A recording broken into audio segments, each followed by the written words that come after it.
And good morning, good evening, good afternoon, and wherever you are. Welcome to Dreamy Dreamland, and thank you for everything you do. I'm not going to be able to do that many live chats in the next few days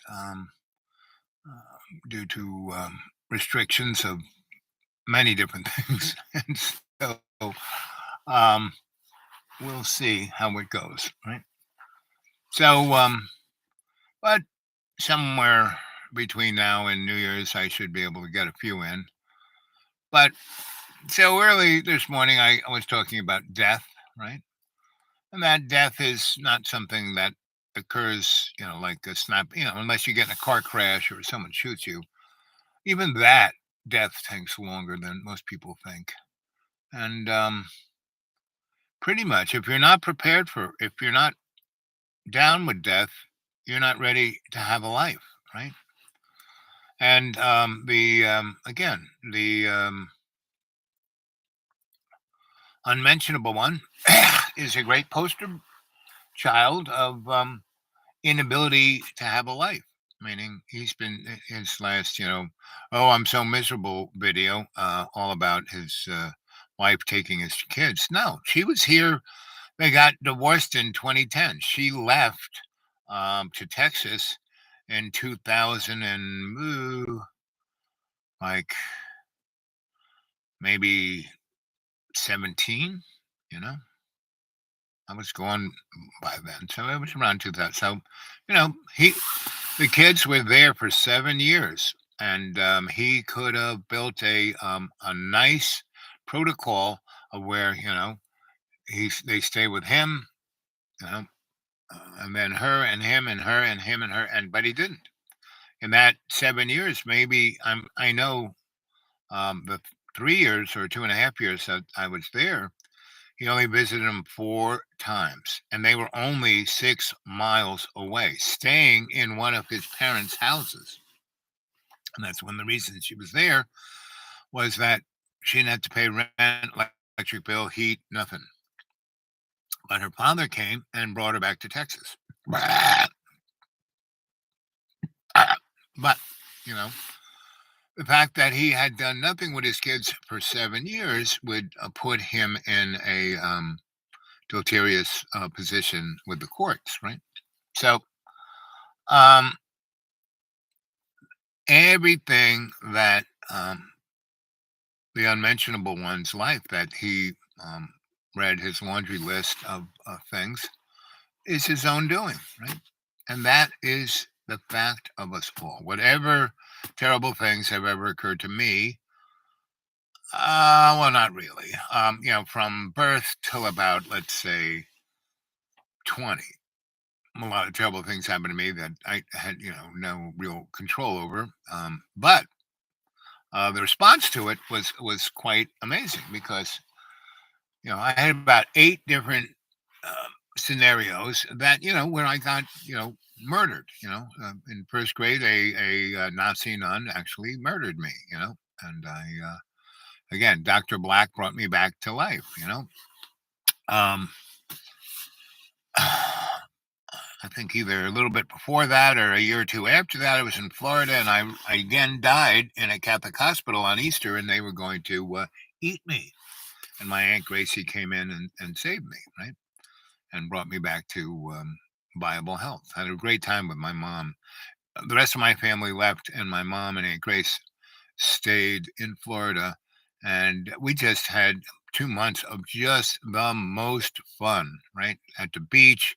We went to this place, and, it's like, oh, I don't know what to call it, but it was a, place where it was a club, right? And we went there every day, sometimes twice, right? And my mom played cards and won money off of the chumps, and my Aunt Grace and I um, sat by the swimming pool, and she got me to swim better, and she'd smoke cigarettes and drink cocktails with little umbrellas in them, and tell me stories. She was my Auntie Mame, and so that was the you know that is the dynamic of one's life. You either live it with love's co-creation, meaning interacting with people around. As Jamie, the reality is the depth is only the body, yep, and mind. Consciousness never dies. We continue on the grand procession, yep, to our true self, right, which is a work in progress, right? And we are here to do our best. And when we don't, when we just complain and whine, that's not doing our best. Becoming the ocean, yep, consciously. And we are like the wave, right? We are part of the ocean, but the wave, we can see the wave. It's coming into right, but the wave, crashes on the beach, and what happened? But the water is still there, right? Um, Wonderful memories. I suspect those links of love will be with you for eternity, right? So I don't see my parents as terrible people, blah blah blah. No, they had issues, just like every human has, issues, and they dealt with them as best as they could. But when they were having their best self, it was great. I mean, my dad was big on Christmas, and both my mom and my dad were big on Christmas. And she was German, so she was all about baking cookies and cakes and making Christmas decorations, not buying them. We made all of our Christmas decorations, right? So, and I remember one Christmas, we didn't put lights on it. My mom put candles on it. It was quite unbelievable, right? Not as convenient as just plugging it in, but it was the way it made things smell, the way things, and we had electric lights, as backup, so just in case the tree got too dry. But we used to cut our trees down. We always had a place where there was a tree we could go get, right? And my dad bought this one house in particular because it had been a nursery, so there was just about 100 Christmas trees in one corner of our yard, right? And for the 12 years that or maybe somewhere between 10 and 12 years we lived there. Um, you know, it was we cut a Christmas tree down every year. It was pretty amazing, right? And it was great because it was like over in the corner of our 5-acre yard, and virtually every time we cut it down, it was snowing, right? And we had this beautiful sled that was big enough to put a tree on, and we would cut it down, and then we would all, we didn't have a horse, so we all, dragged on the sled the tree, maybe 100 yards. And I don't think that any more of that. So it was special, right? And that was my father. He was my mother too. They were both really, and that's why I learned about optics, and how things are, right? And what's important, what's not, right? And the things that were like that, um, every summer, I mean, we had a nice house, we lived in a nice neighborhood, but he would go rent a house someplace special, like on the ocean or up in the mountains. As long as he could commute to work, he would, that was his right. And I remember we had this one house out on Shelter Island, which was a good 100 miles from New York City, right out. Long Island looks like a fish, and right there in the tail, there's an island, Shelter Island. And the Long Island Railroad would go all the way there. You get off, and you get on a ferry and go there. And my mom and I would go, and we would get him.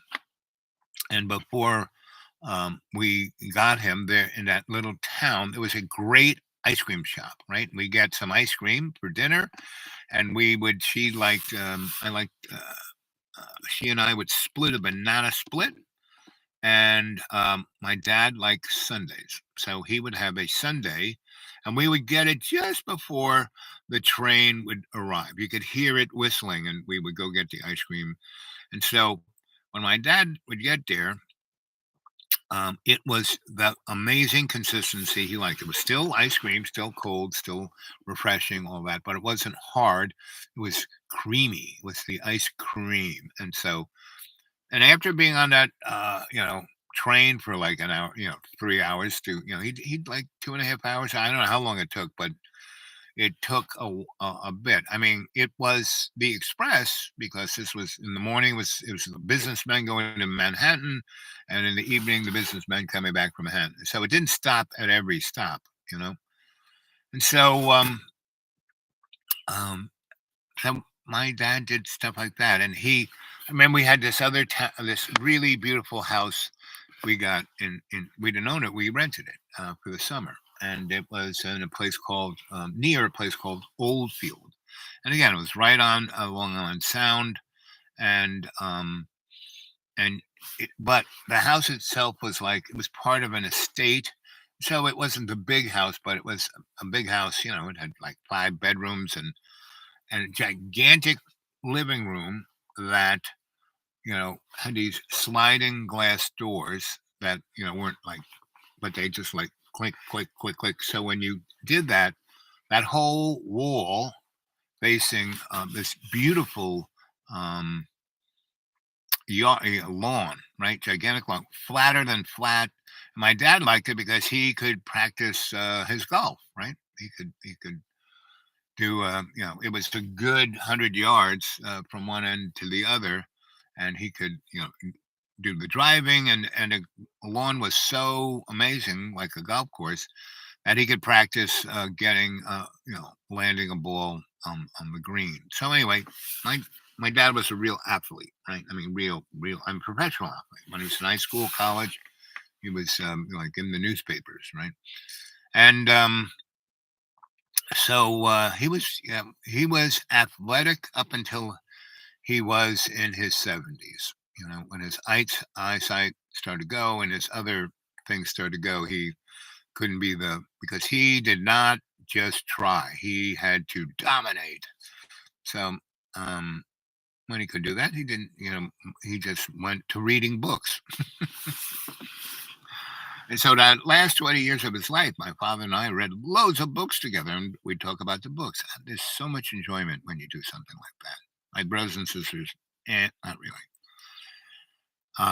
So that's what life is about, those memories, living those memories, right?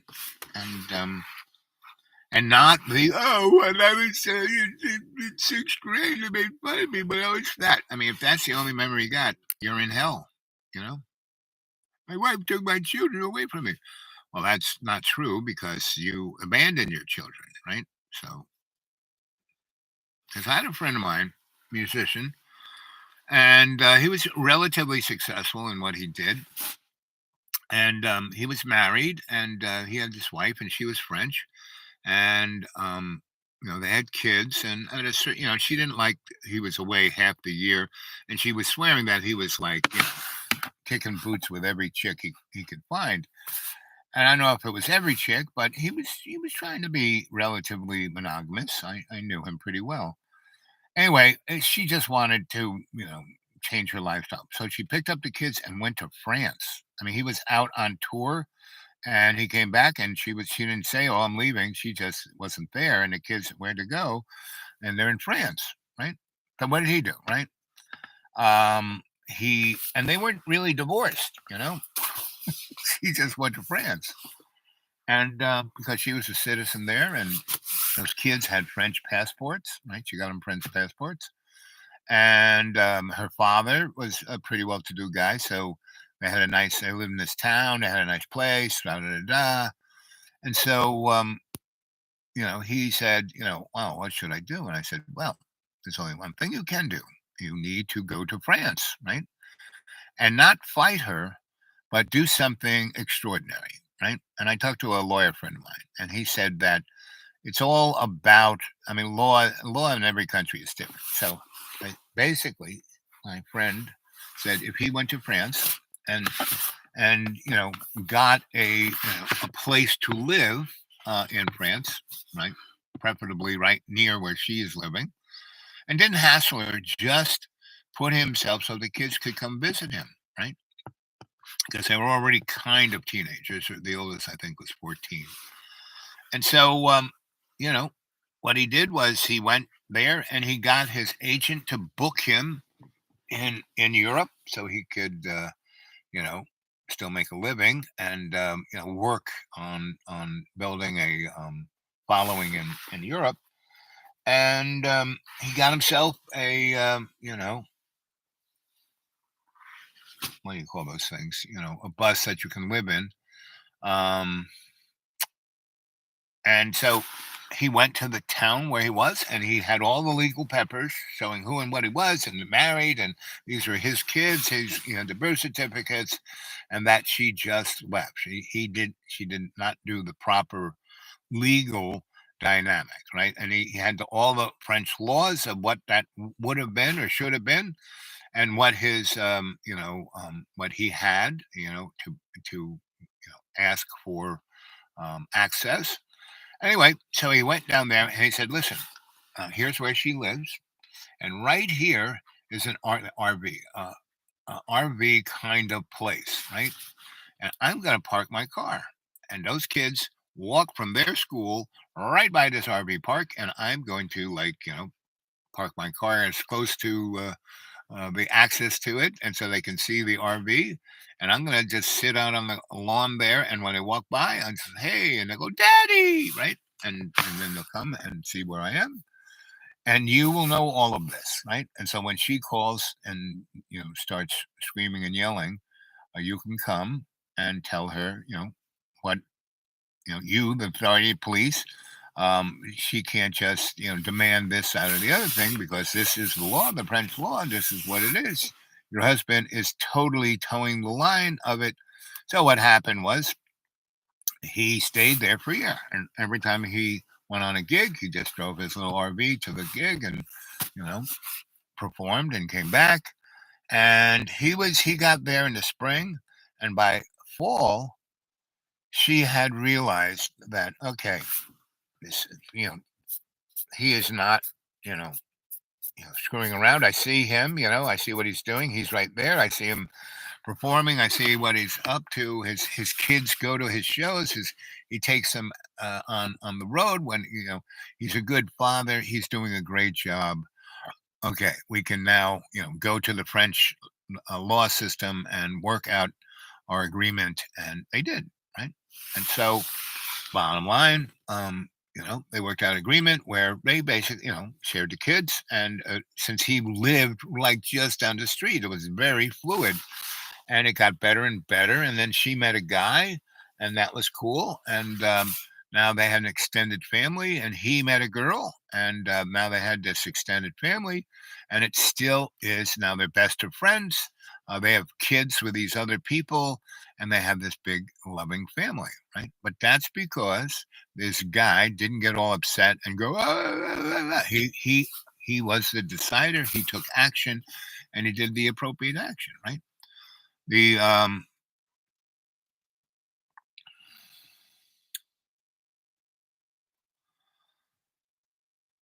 the poster boy there, the canary in the coal mine of dysfunction, the unmentionable one.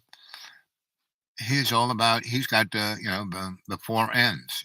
Neuroses, um, nihilism, um, nuts, and nasty. Right. Or nasty nuts. He's got nasty nuts. Right. So and so life is what you make of it. Right. Death is the existence of misery that you manufacture yourself. So here we are. Christmas is right upon us. Here it is, Wednesday, and this will probably be my last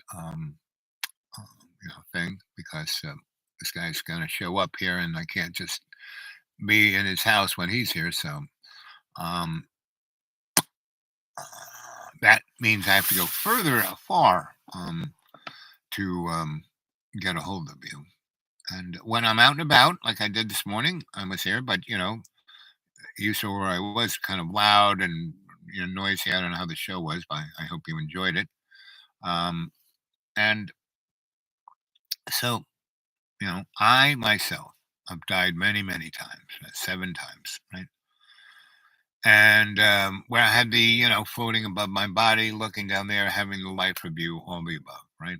So, which is good. It's good to die that many times because it gives you a heads up of what you're doing. It gives you, a closer acuity of what's your life's about, right? So I was very blessed to experience that, right? And I've lost many, many, many, many people that I've loved dearly.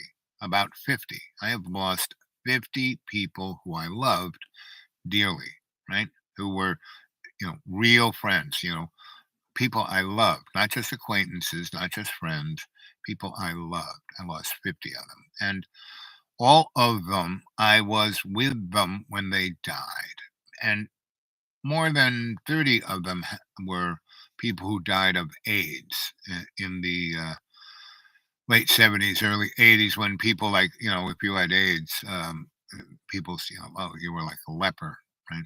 And I researched AIDS and realized I could not get it unless my blood mixed with their blood. So we're not doing, they were not intravenous drug users.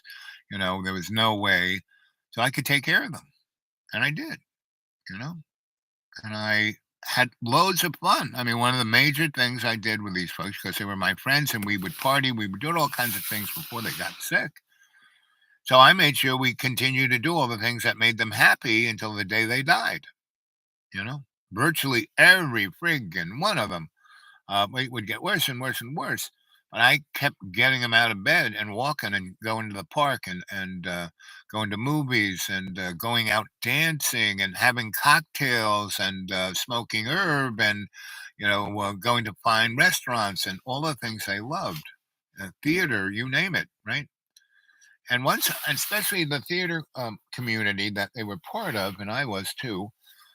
Once we started showing up to these events, people realized, "Oh, I'm just being a jerk about this," and they'd go over and hug them and kiss them, and because I would tell these people when they, like, gave all their friends a short trip, I said, "No, no, no, no," "Oh, why are you hanging out with him? He's you're gonna get," and I said, "No, I've done the research. No, not gonna happen, but it will behoove your soul if you go hang with these people when I show up with them," right?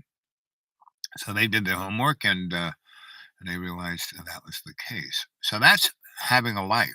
That's what life is about. Not complaining, not hiding up in the school. I had that school for almost 15 years, and I bought it singularly because a lady who owned it had no money, and she was not looking at having any money. So I gave her all the money she needed to live to survive. Um, her son, who is a well-renowned psychologist, which he's not. He just pretends he is in Germany, right? He's basically runs a cult. And his sister was a interior designer. Did they, they were like, I mean, the sister lived only, a couple miles from her mom and really, really, really only did stuff when, she really had to, right? Didn't really give her any money. I took Inga basically stayed in pretty good health till the day she died, right? And so anyway, that's what it is. The It's, and you can just look around you. You can see the people who have a life, and that's the beauty. That's why I was reading you Charles Dickens. Maybe let's look over here. Yeah, here it is. Let's read you the last couple pages of Charles Dickens.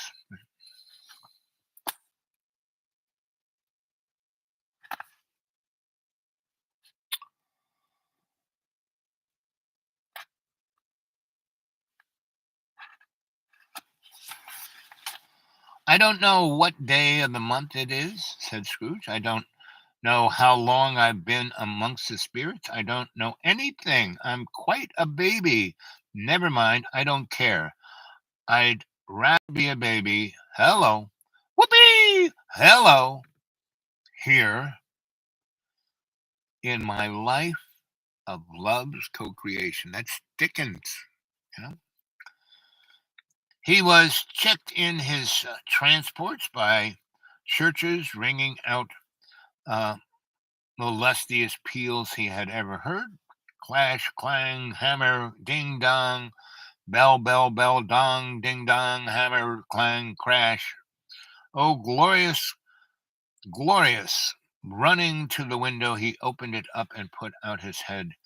No fog, no mist, clear, bright, jovial, stirring, cold, cold, piping for the blood to dance to.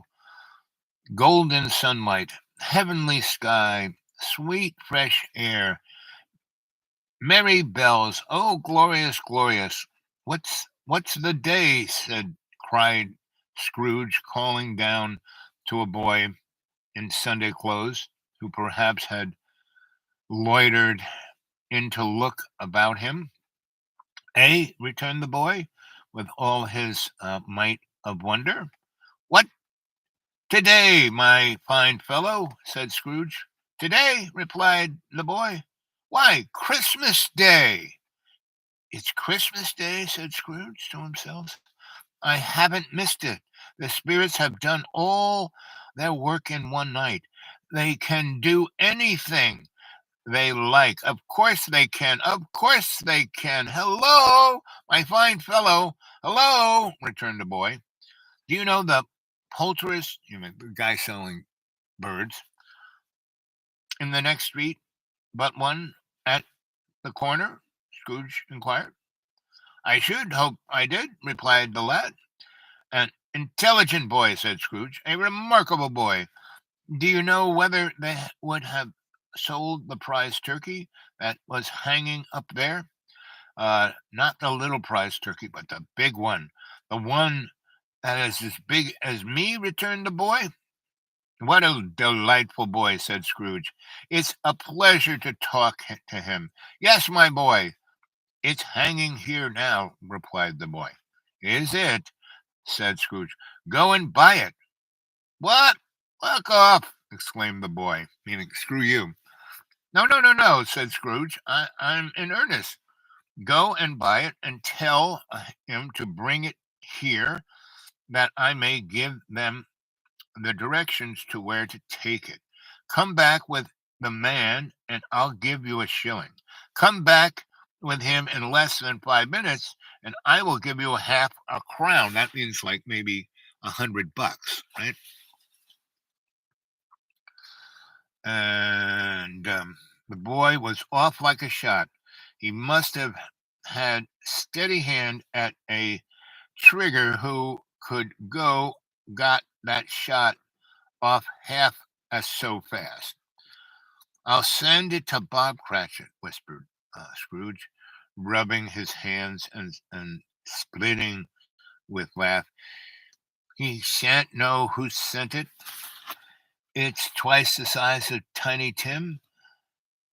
Joy Miller never made such a joke. Sending it to Bob will be. Joy Miller. The hand in which he wrote the address was not the steady one, but write it he did. Somehow he went downstairs, opened the street door, and ready for the coming of the poultice man. And as he stood there waiting his arrival, the knocker caught his eyes. I shall love it as long as I live, cried. The knocker that turned into Marley's face that started him on his journey. Meaning the knocker that woke him up. Patting it with his hand. I scarcely ever looked at it before. What an honest expression it has in its face. It's a wonderful knocker. Here's the turkey. Hello, whoopee, whoopee, whoopee, whoopee. How are you? Merry Christmas. It was the turkey. He never could have stood upon his legs. That bird, he would have snapped them short off in a minute, like the sticks of the scaling wax. Why, it's impossible to carry that to Camden Town, said Scrooge. You must have a cab. The chuckle with which he said this, and the chuckle with which he paid for the turkey, and the chuckle with which he paid for the cab, and the chuckle with which he recompensed the boy, were only to be exceeded by the chuckle with which he sat down breathless in his chair again and chuckled like a child. And then he cried with joy, and he hadn't felt for the last 60 years. So that's what is living. And the 60 years that he lived without that chuckle, without that joy, was the living death that the unmentionable one has been living, for the last 20 or so years, right? And it's up to him, it's up to him whether Eddie boy, good to see you. Happy everything, Eddie. All the best to you, my friend. And to you too, Jamie, right? And whoever else is out there in dreamy dreamland, right? So I just wanted to take this moment to wish you all the merriest Christmas, the happiest of New Year, and I'm sure I will be able to touch base with you between now and New Year's Eve, maybe even Christmas. I'm not quite sure. Depends on what the snow is, right? We're supposed to be snowing right now. It's sunny day, right? It's supposed to snow tomorrow. If I can continue shamanically to bounce things away from here, that will be great, right? But last night it was pretty nippy. Woke up this morning and it was 18 degrees, not below zero yet, but 18 degrees, right? And it's now about 40. So if I can keep doing that and keep the storm away, it'll be a good day, right? So I love you guys. I am gonna bounce up because it's still sunny and there's things for me to do, and there's chuckling to do. I want to hear all of you chuckling, being happy. We have here is the 21st. We have, you know, 3 or 4 more days between now and Christmas. This time between now and Christmas, you need to spend being the happiest you ever were. Smiling, hugging, kissing, shaking hands, um, and spreading joy. And that's what life is about: spreading joy, right? Not being mercantile.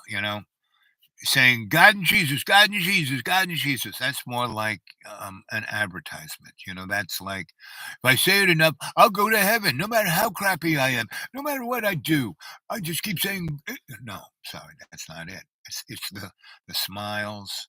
It's that which you share, that love you share with others.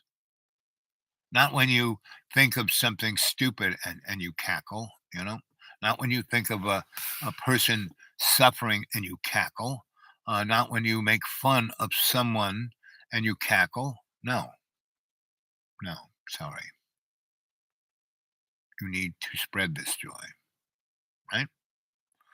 Well, okay, that's it. I'll see you, between now and New Year's, maybe, probably. Depends on the weather. If it starts snowing and I get snowed in, that's it. I'm here. I'm not going nowhere.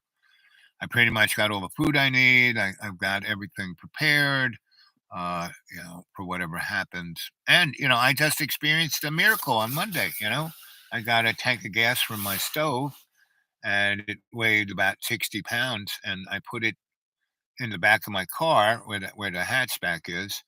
And when I opened it, I was, being a moron. I wasn't thinking about anything, like remembering that I had put that tank there in a semi precarious way. And when I opened up that hatch, the tank just rolled right through me and went through the air. And it was falling from the back of the hatch to where my leg was. And it was going to drop down about 3 feet, right? and it would have picked up enough speed, and my leg was right there. And if it hit it in the position it had been in, it would have snapped my leg in half and then smashed into my foot and crushed every bone in my foot. So that would have been not the best thing. And without me thinking, I kind of leaned back and I my leg came up to where the can was, so it didn't fall, but my leg was on it. So I turned my body, and the cylinder of gas, which was about 4 foot in height and a diameter about this, and it weighed about 60 pounds, right? And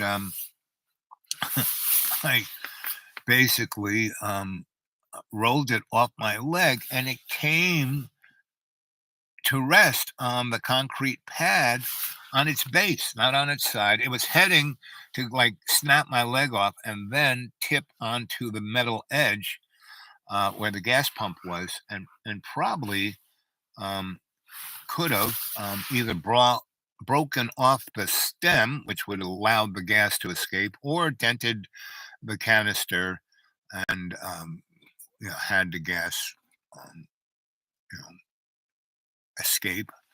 And it would be gas. It wouldn't be gas. It'd be liquid because that tank was full of LPG, right? Um, and then that would have bounced off the gas station. I mean, the pump, and could have incinerated half the town. But my muscle memory of my days in the Hambu with my master teaching me jujitsu and uh, aikido, and all the hours I spent doing push hands and tai chi and qigong, just bang, did and placed that canister. But now my body was falling back, and my head was heading for the concrete step. Right, my head would have been crushed like a melon. So what did I do? I put my hand almost behind me and put it out flat, and basically pushed myself off of that concrete was going to smash my head. And I was now close enough to the ground where I rolled, right?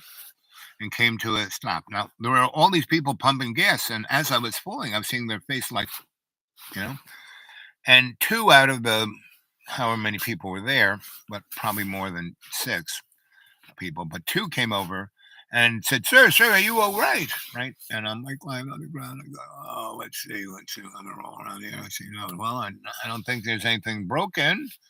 I don't see any blood. There's no, no perforation in my body. And so I said, why don't you, can we help? I said, yeah, help me get up. So they did. And I kind of stretched, and then I did a little Tai Chi and Qigong. And they were just, and this guy goes, what are you? Bruce Lee's grandfather? And I said, no, no, no. And, I got in the car and I drove. And the next morning, yeah, things were sore, but that was Tuesday. Now this is Wednesday. So I scraped my leg, where my, calf would have been snapped. It's just got a little scrape, right? So that's a miracle. That's like a Christmas miracle right there, right? And that's part of life. Now I was being a moron, so my lesson is okay. Yeah, I'm a moron 40%. I have to 2023. I have to take the moron down to like no more than 20%, right? And that would bring my conscious aware I am, conscious aware I am, conscious aware I am. You three, that is your Christmas present. I'm giving you a mantra. Conscious intent I am. Conscious intent I am. Conscious intent I am. Om. I am means God, right? God's love, right? Om is the breath of God, right? And the bringing in of the prana and the om connecting with Mother Earth's chi, right? And conscious intent I am. Conscious intent I am. And with that intent, you will do your best. You won't try, you will do your best In everything you do, you will do your best. Now, you don't have to be perfect. You will do your best. And that's far better than most people. But you don't have to be. Most people say, I have to be perfect, and they can't be. So they just let themselves be, you know, mediocre or worse, right? And that's our boy, the unmentionable one. He's being the A-lister, no, he should just be his best. He's got a lot of good in him. If he just did his best, he'd be pretty freaking amazing, right? But he doesn't. He does his worst. He really pretty much he only has, if you're hanging around with him and he's not on the YouTube, pretty much everything out of his mouth is something pretty nasty about everybody, right? Because he's scared, you know. He he is really but there are plenty, if he just were to seek help, he's not nuts, He's nasty nuts, which is a different thing than, nuts is the technical term, but nasty nuts just means you're acting like an asshole, right? And he makes fun of everyone, and in that he makes fun of himself, right? He is what he is because his whole existence revolves around self-loathing, right? And that is the tool the hidden hand uses to manipulate the masses, self-loathing. So, anyway, conscious intent, I am being my best. I don't have to be perfect. Conscious awareness, I am. Conscious awareness, I am. Conscious awareness, I am. Need to do this, both of them. A few of this, a few of that, at least 5, 10 times a day, right? And that it'll be like hitting a tuning fork. And this is my present to you guys who are watching this, the 3 who are here now and the 17,000 who will see it later on, right? At any point you pick this up, I'm doing it for you, right? So those 2 things, and the conscious awareness is like, so I was being a moron, but my conscious awareness was still there. So once I opened it, I could have ignored seeing that thing rolling, and then it would have snapped my leg. But I let go instead of freaking out. I just let go and let my muscle memory take over, right? And let God take over.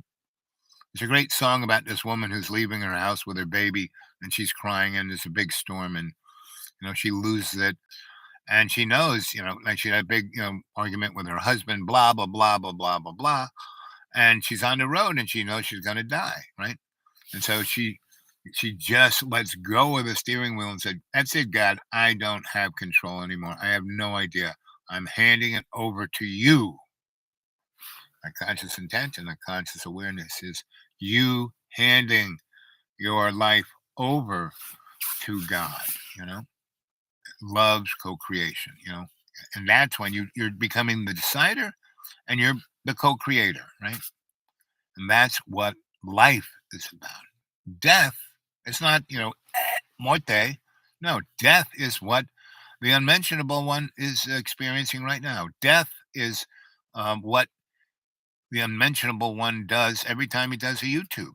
He is personifying um, the death of the spirit of the soul of love's co-creation.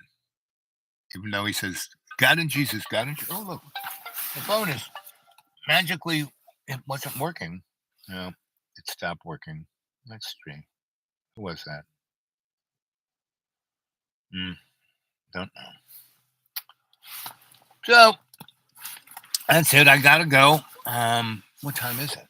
It's 3:00. Yeah, I gotta go. Don't want to be here if someone shows up. Okay. Love you guys. Jordan, your stories are always fun and imaginative. Thank you. Right? And they're also there to give you inspiration to be the decider, for you to have the best life you can have. That's why I do this. Not, there's only 3 of you here. So, how about some more thumbs up, right? How about some PayPal money? And for those of you who have thrown something in the last week, thank you, thank you, thank you, right? It actually put gas in my tank. See, it works. I always have enough, and I don't worry about it. For a week, I had zip, right, and my gas tank was going down and down and down. But bingo, there it was, right. So that's love's co-creation right there, right. So the new year will bring you know the powers that shouldn't be are going to do their darndest to make life worse. But really, if you put it in perspective, nothing is any worse than it ever has been, right? Someone asked Jesus, so when's the end of time? He said, I don't know. And he said, always be.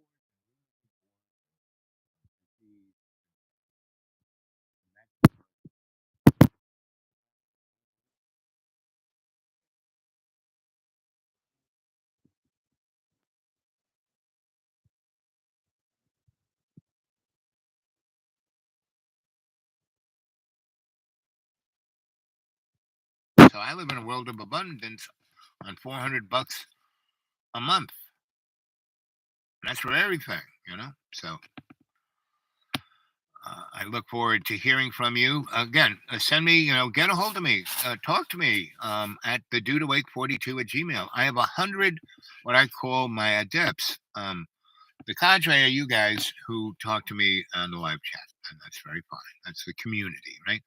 The adepts are actually students, people who made a decision to change their life because it was sucking so bad.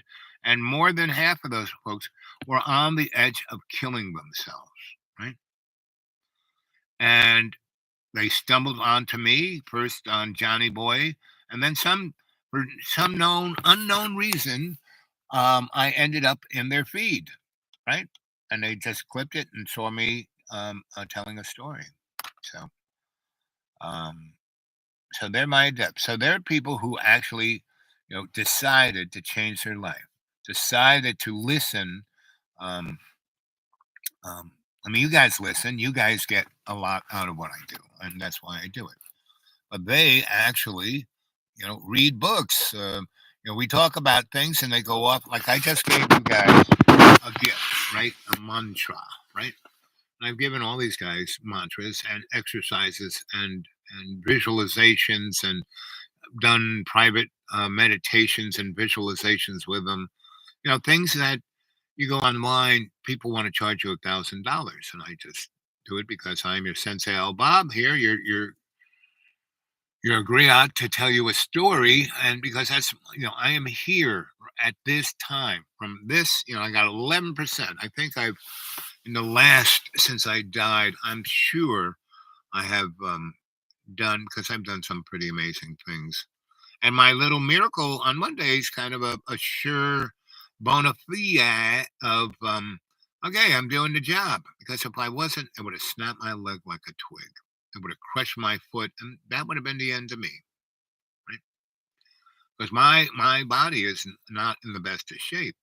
Would not really do well having to go through major surgery, right? So because I keep you know, Morte away because I'm here to, do love's co-creation, that 11% that I still need to do. So when I do go, I will be able to, go home and not um, have to come back to this, right?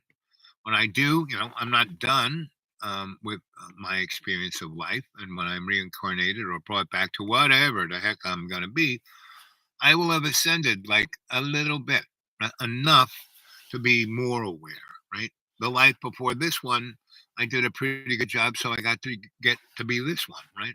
So, in the last 10 lives I've had, pretty much, baby steps each one of the ways. So I've been able to get this.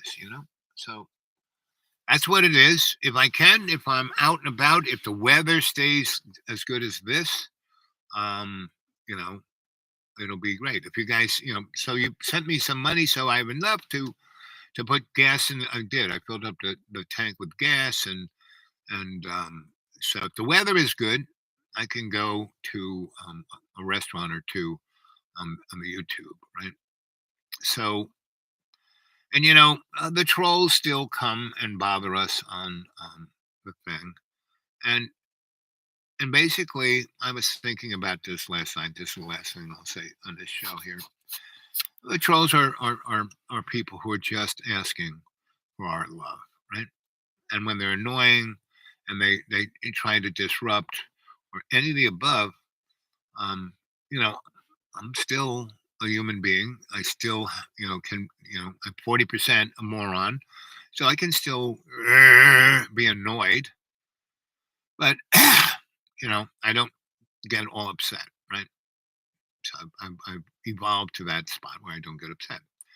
And then I think about it. I pray about it. I think about it. And a few trolls that have been around the last few weeks, you know, basically, I don't wear my persona, right?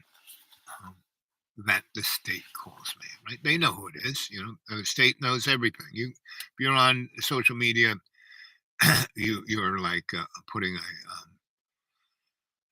spotlight on yourself. So yeah, I'm not hiding from anybody.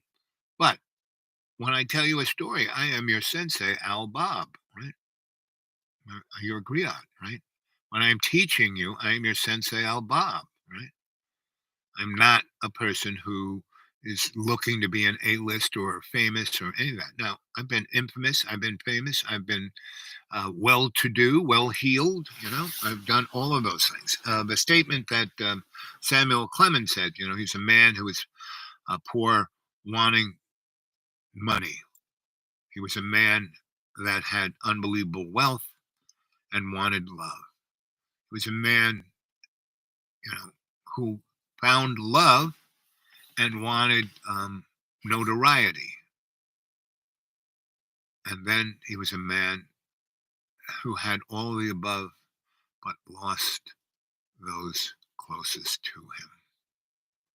So I've had all of that, but within each of those things, I never let go of the perspective of love's co-creation. So I always had what I needed.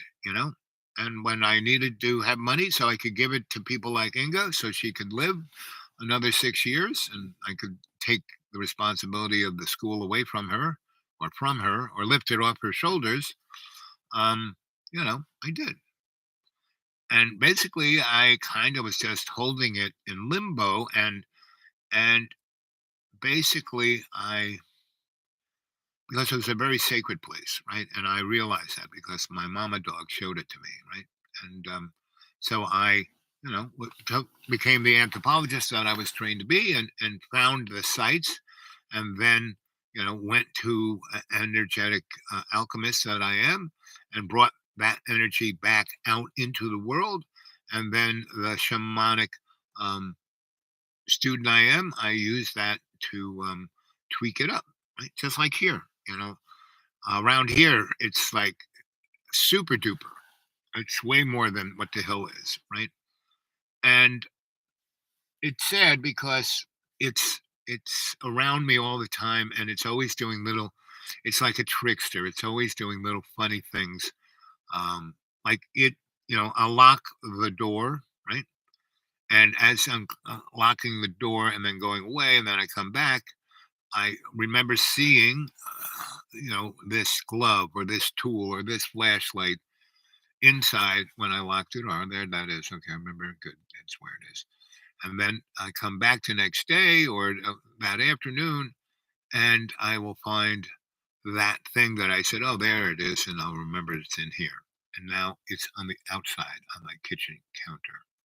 And it will have taken all of the silverware that I have in this tray and dumped it on the kitchen table, and then certain knives and forks of certain sets of because I've gotten all this stuff out of a thrift store, so it's not like any fancy set. It's a bunch of stuff, and they'll make a pattern around the tool. Right, take a picture of it, and then I deconstruct it and realize it's representing a Mayan statement or a Hebrew statement or a you know Celtic statement. Anyway, So it's always doing that, right? I have these great conscious dreams, and I'm always meeting these folks in my conscious dreams, right? And they keep patting me on the back. We keep going out and having good times. This is what life is. When your life is a continuity of where you can't tell whether when you're awake and when you're asleep. And that's why this show is called Dreamy Dreamland, because the artist in the first person always experiences that. Whether it was the first caveman or whatever indigenous person was the artist in the first person, those first people, right? So that's it. I hope you like this show. I look forward. Make some comments down in the comment land. Get a hold of me at the Dude Awake 42 at Gmail, Dude Awake 42 at Gmail, Dude Awake 42 at Gmail, all lowercase, all together, Dude Awake 42 at Gmail. Love to hear from you. If you're in the US of A, give me your phone number. I call. We can talk. And most of everyone who's part of my Adept crew, even the ones who live in foreign lands, have found ways to get me on the phone, right? WhatsApp and things like that. But all of those things have been bought and sold by so many different people, and every time all the apps I have, I use it for a while, and then I can't because they have changed all of the protocols to the point. Oh, let us, we have a new operating system. Let us, and I don't want to do that, and so then I can't use that process. I have to go find another one, right?